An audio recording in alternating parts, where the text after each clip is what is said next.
No marco do Día das Letras, temos que recoñecer o labor de quen escribe, de quen crea.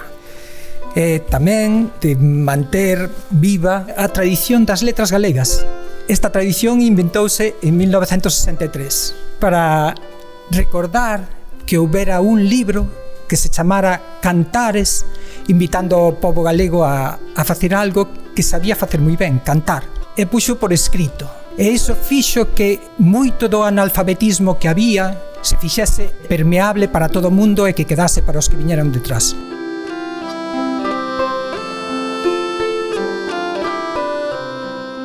Escribo porque leo, porque sentín a necesidade de me ler a min mesma.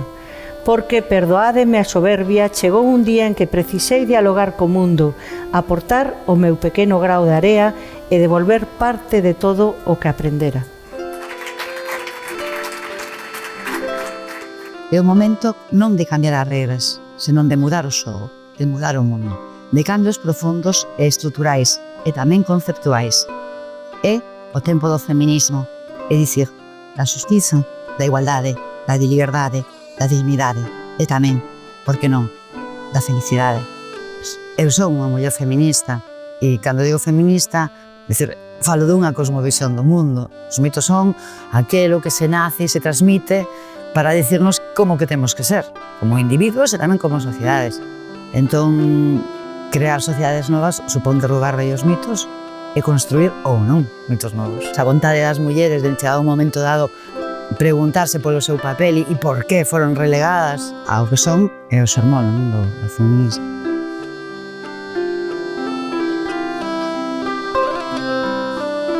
Unha sociedade xusta, unha sociedade que aspire á felicidade, ten que ser feminista, ten que ser igualitaria.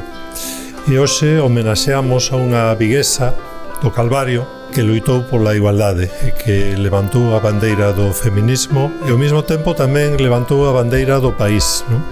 Levantou a bandeira de Galicia, levantou a bandeira do galego, da nosa lingua. Entón, a homenaxe que hoxe eu quero facerlle aquí como representante da Universidade de Vigo é dobre, polo seu feminismo e tamén polo seu amor pola lingua. Porque un pobo que olvida a súa lingua é un pobo que está morto, que non pode triunfar. O camiño do futuro ten que estar alumeado pola nosa lingua. E a nosa lingua somos nós. Que Galicia existiría se non existira o galego? Non seríamos Galicia, seríamos outra cousa. Cando temos o galego na cabeza, temos un mundo máis rico, temos un mundo máis potente, temos un mundo que pode contribuir ao estado da sociedade global dende aquí, en galego. E creo que estamos dando os pasos para que a Universidade de Vigo sexa unha universidade xa é pública, xa é de calidade, xa é investigadora, pero ademais ten que ser galega.